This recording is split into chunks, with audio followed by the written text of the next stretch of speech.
Kindly subscribe to our YouTube channel. Click on the subscribe button and notification bell right under this display. Thank you. I'm a country boy. I'm from West Virginia. I don't know nothing about this big time stuff. I never even asked to be big.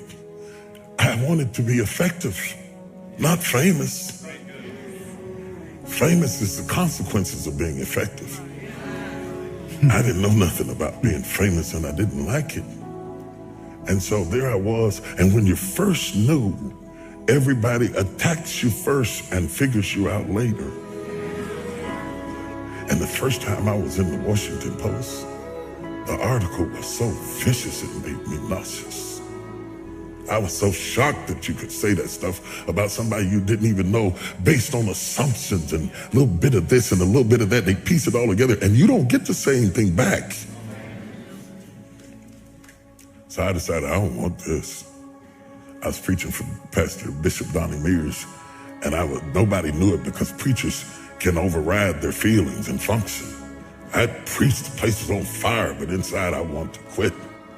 I told God, I'm through with this. I'm not going through this. I don't need this. I don't need that.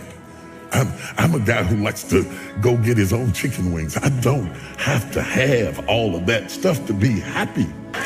So I thought, I'm not doing this no more. I'm not doing it. I'm not doing this. I'm not doing this because I don't need this and I didn't ask for this.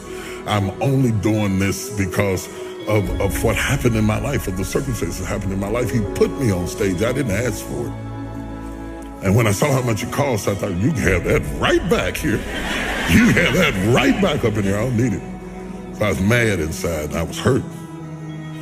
And I stayed up in the fellowship with the pastors because I didn't want to go back to my room and sulk in my own sorrows.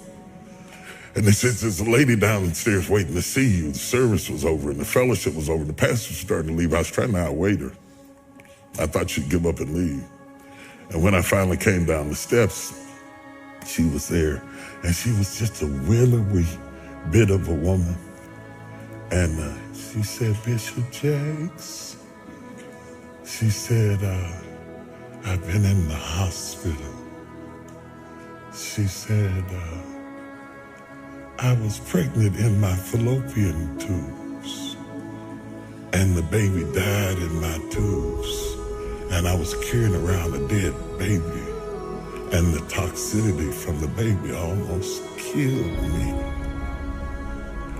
And she said, the only thing that kept me alive was hearing you preach. She said, if you hadn't been preaching to me every day, I swear I would have died.